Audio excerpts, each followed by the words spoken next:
month on TV trash. All throughout November, I'm giving thanks to my fans by finally getting around to what I believe to be my most requested reviews. Because better late than never, right? You've heard before on this and other review shows about the bizarre obsession TV creators had in the late 80s and early 90s with making cartoon shows based off of movies and other properties that were not kid-friendly. I already covered one of these shows back when I reviewed James Bond Jr., which is what happens when you take a franchise that you think kids would like and then realize the main character isn't exactly a milk and cookies do-gooder, and thus have to create a poorly conceived replacement that comes off as more of a bad parody. And yet neither that or the likes of Rambo and Conan could possibly top the absolute mountain peak of what the hell were they thinking making this into a kid's cartoon? Robocop.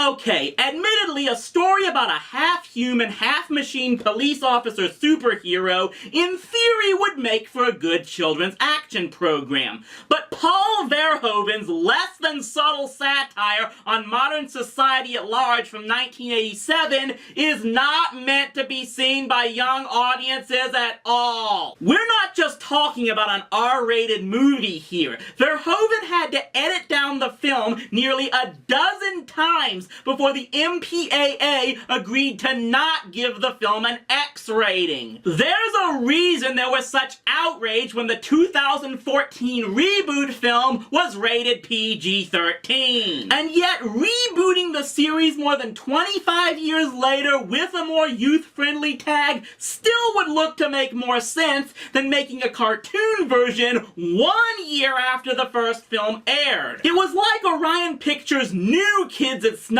into theaters around the country, threw up their hands and said, okay, fine. Marvel, here's the rights to make a cartoon. Do what you can. So what could Marvel's animation studio do to make a cartoon based on a movie that featured corporate suits snorting cocaine and getting blasted to bits by robots, along with crooks getting dissolved by toxic waste?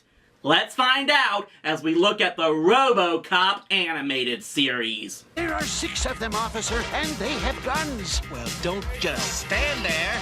Cordon off the area. I'll take care of the cops.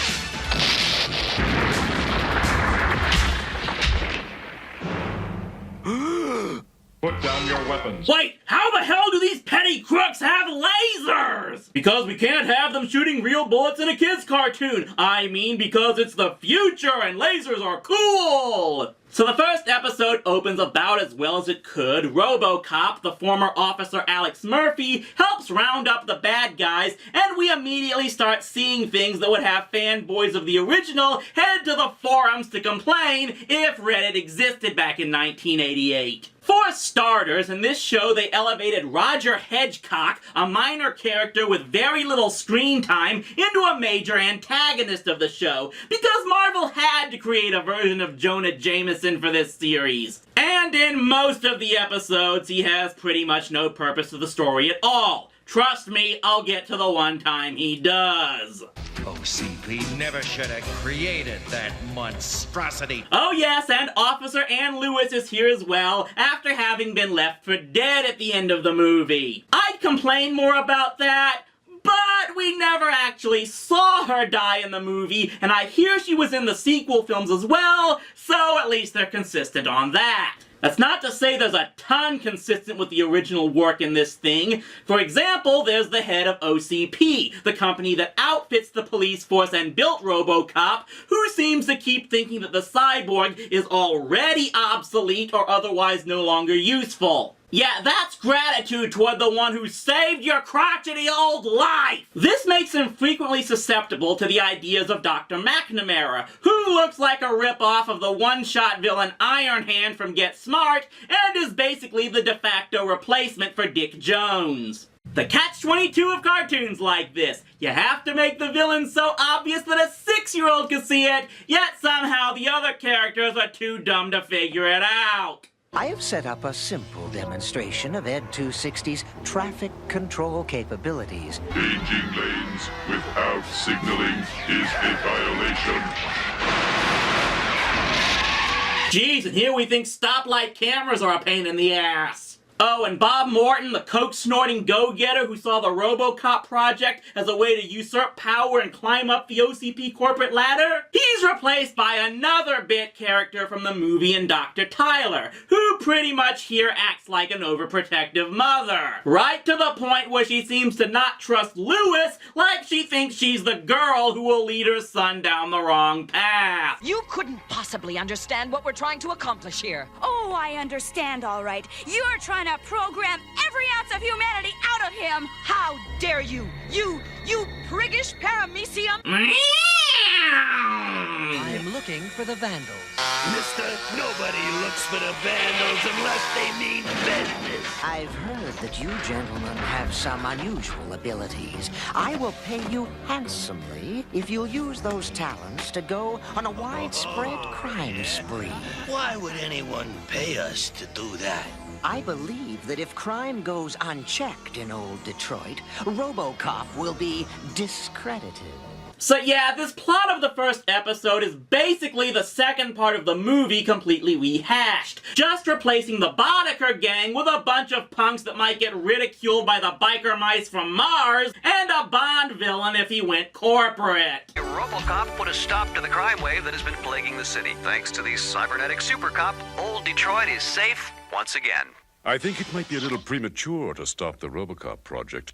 Don't you, Dr. McNamara? Robocop may be a hero for now, but someday I'll show the world what he really is. Just a pile of nuts and bolts. And thank goodness the old man didn't install any cameras in this place to catch me declaring my evil plan right outside his door! Now, for what it's worth, this first episode wasn't terrible. Okay, it was a stripped-down version of the source material, but key characters for the series were established that could have set up a significant story arc. The second episode is where the show starts to get infected with the dumb. Not only is it one of the overused stock plots that annoys me the most, the hero gets brainwashed / set up into doing something he normally would never do, but it happens because a former OCP employee is able to hack into Robocop's computer system from the prison library.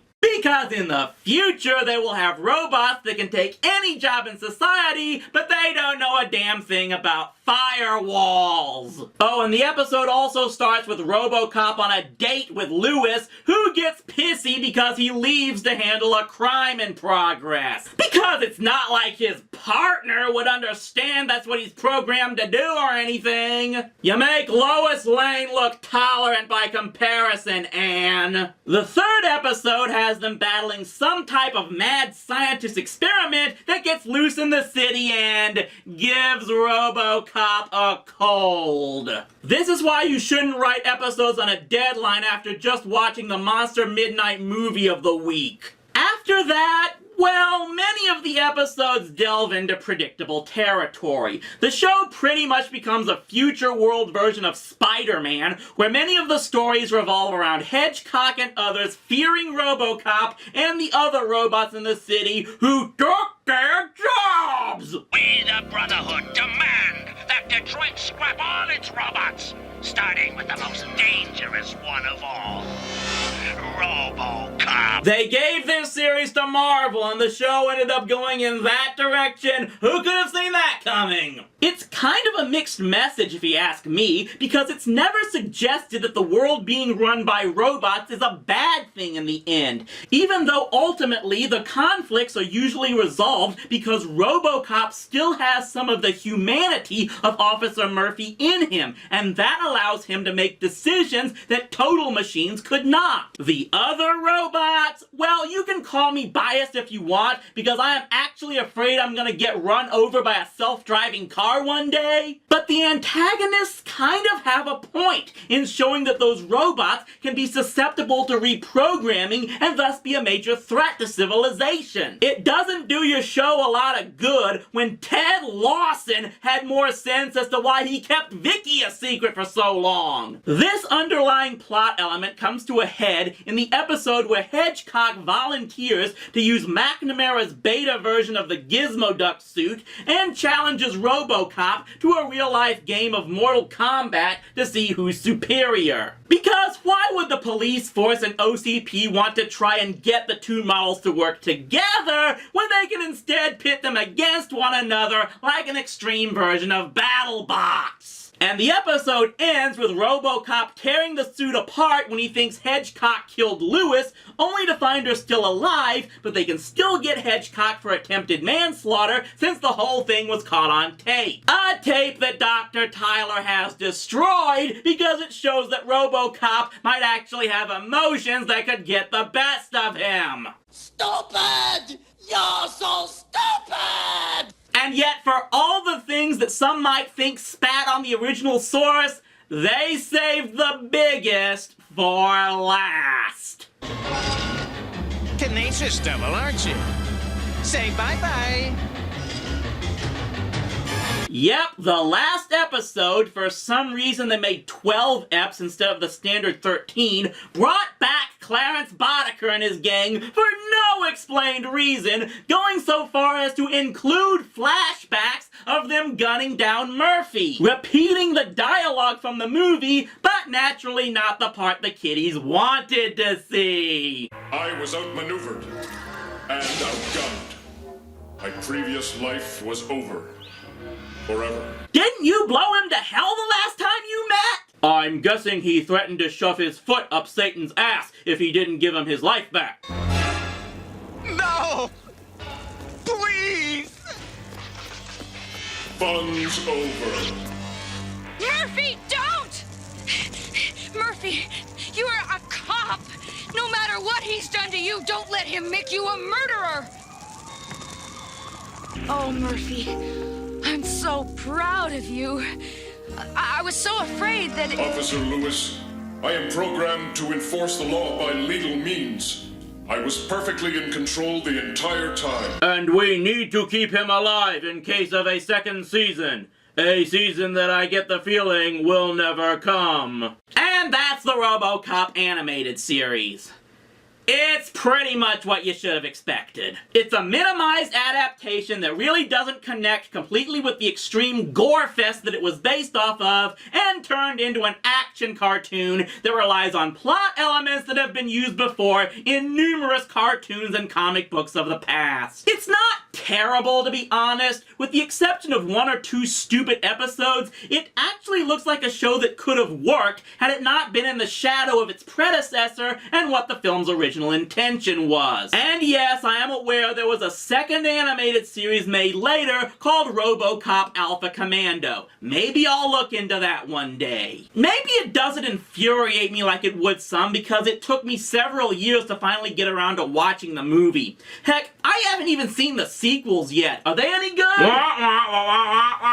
They were written by who? Request Month continues next week on TV Trash.